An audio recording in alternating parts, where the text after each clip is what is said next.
जी सराब भाई, क्या कहना चाहेंगे आप? हाँ। पाकिस्तान की तख्त और आवाज़ सोहराब बरकत साहब को इस वक्त अदालत से बाहर लाया जा रहा है। आप ये मनाजिर देख सकते हैं। सोहराब बरकत साहब इस वक्त हथकड़ियों में।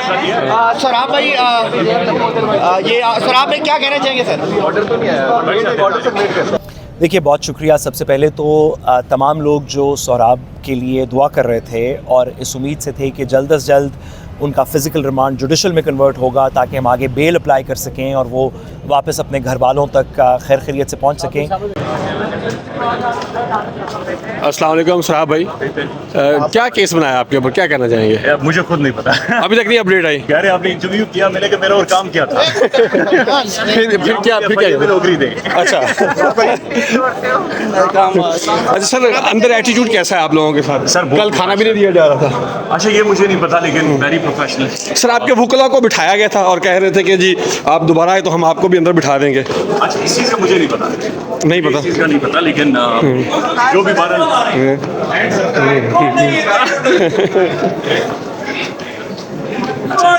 सर अभी एक मिनट छोड़ो, हमें इसको पहले नहीं। हेलो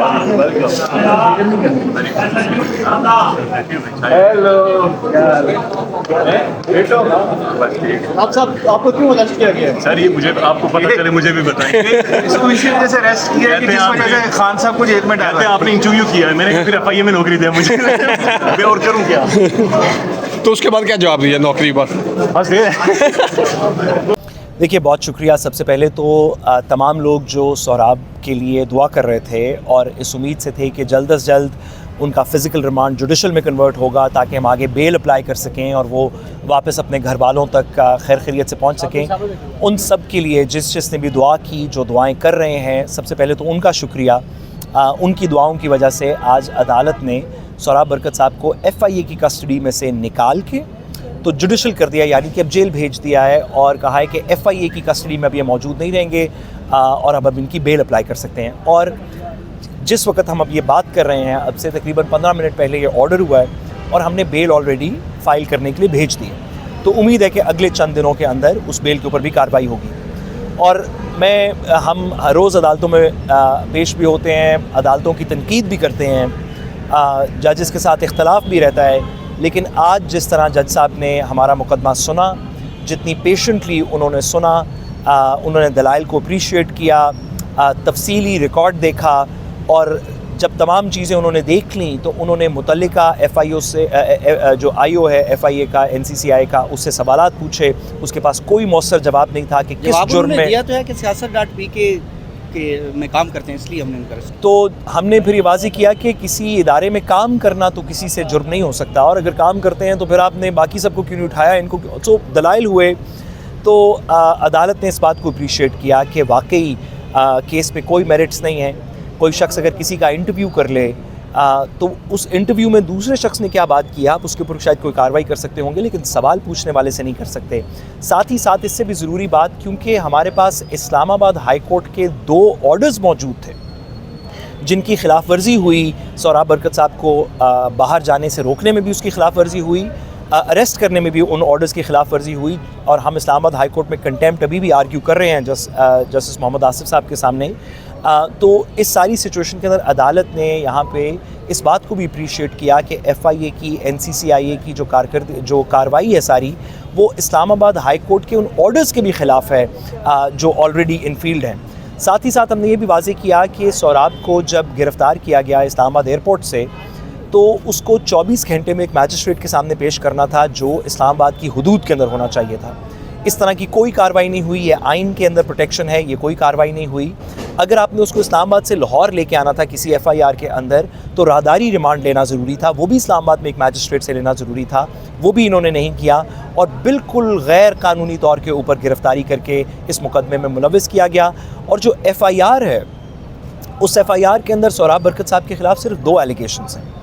पहली एलिगेशन ये थी कि उनका siyaset.pk है। हमने आज डॉक्यूमेंट्स के साथ ये शो किया कि वो उसमें सिर्फ काम करते हैं कि एंकर के तौर पे, उनका siyaset.pk नहीं है। और दूसरा ये कि उन्होंने इंटरव्यू किया, तो हमने अदालत को कानून से और जजमेंट से ये दिखाया कि सवाल पूछ लेना, जिस सवाल में कोई अंसर इस तरह का ना हो, कोई रियासत के ख़िलाफ़ बात ना हो, कोई इस तरह की बात ना हो, सिर्फ सवाल पूछ लेना कोई किसी जुर्म का मुर्तकब नहीं करता किसी शख्स को। अदालत की बड़ी मेहरबानी, जज साहब की बड़ी मेहरबानी कि उन्होंने हमारे दलाइल को अप्रीशिएट किया और उन्होंने जुडिशल किया, और हमें यकीन है। जुडिशल कर दिया गया है। अब मुझे बताइएगा जुडिशल के बाद आप क्या करेंगे और कब तक आप समझते हैं कि सोहराब रिलीज़ हो जाएंगे? हमने बेल आज ही हम कोशिश करेंगे फ़ाइल कर दें। हालांकि अभी इस वक्त तक वक्त 2:45 बज चुके हैं, लेकिन हमारी कोशिश ये होगी कि आज ही बेल फ़ाइल कर दी जाए। अगले ही 1-2 दिन के अंदर उसकी किस अदालत में आप करेंगे? हमें सेशन जज के सामने जाना पड़ेगा। जो स्पेशल जज, सेंट्रल जो सेशन जज हैं, उनके पास जाना पड़ेगा। हमारे लोग इस वक्त वहाँ मौजूद हैं, हम बेल फाइल कर रहे हैं, और हमें उम्मीद है कि जिस तरह इस अदालत से कानून, आइन और फैक्ट्स को मद्देनज़र रखते हुए इंसाफ मिला है हमें आज के दिन, आगे की अदालतें भी हमारे साथ इंसाफ करेंगी। अगर किसी ने कोई जुर्म किया है, हम बिल्कुल इस बारे में क्लियर हैं, मैं भी, हमारी टीम भी, सोहराब भी, कि अगर किसी ने कोई गैर कानूनी काम किया है, कोई गैर कानूनी बात की है, कोई ऐसा जुमला, कोई ऐसी स्टेटमेंट दी है जो वाकई कानून की ख़िलाफ़ वर्जी है, आज भी हमने जज साहब को बताया, तो आप हमारे ख़िलाफ़ पूरी कार्रवाई करें। जो कोई भी ऐसी बात करता है आप कार्रवाई करें। हम कानून के ख़िलाफ़ कोई काम नहीं करना चाहते, लेकिन सोहराब ने ना कानून की कोई ख़िलाफ़ वर्जी की, ना उनके ख़िलाफ़ कोई ऐसी एलिगेशन थी, बल्कि जो उनका अरेस्ट था, जो उनको रोका गया बाहर जाने से और अरेस्ट था, वो कानून की ख़िलाफ़ वर्जी थी, क्योंकि उसके ऊपर हाई कोर्ट के 2 ऑर्डर्स मौजूद थे, FIA का अपना लेटर मौजूद था, और जो अब 4 दिन के रिमांड के बाद भी जब इन्वेस्टिगेशन अफसर से पूछा अदालत ने कि आपने क्या इसमें से बरामद किया है, क्या बात की है, तो उनके पास आएँ बाएँ शाएँ के अलावा कोई जवाब नहीं था। हमने जी देखा कि व्हाट्सएप ग्रुप में थे सियासत PK के, इधर उधर की उन्होंने बात की, इस तरह की बातें जिसका ना कोई मयार था, ना कोई उसमें सच्चाई का कोई अंसर था, और हम बहुत मशकूर हैं कि अदालत ने, जज साहब ने आज हमारी बात सर, सुनी। बाकी साफ़ियों को क्या मशवरा देंगे? सवाल पूछना अगर जुर्म है तो बाकी साफ़ी फिर सवाल करना छोड़ दें? मैं सिर्फ इतनी गुजारिश करूँगा कि आप सवाल पूछते रहें। आपका ना सिर्फ के हक़ है, बल्कि आपका फ़र्ज़ है, आपके पेशा वाराना फ़र्ज़ है कि आप सवाल पूछें।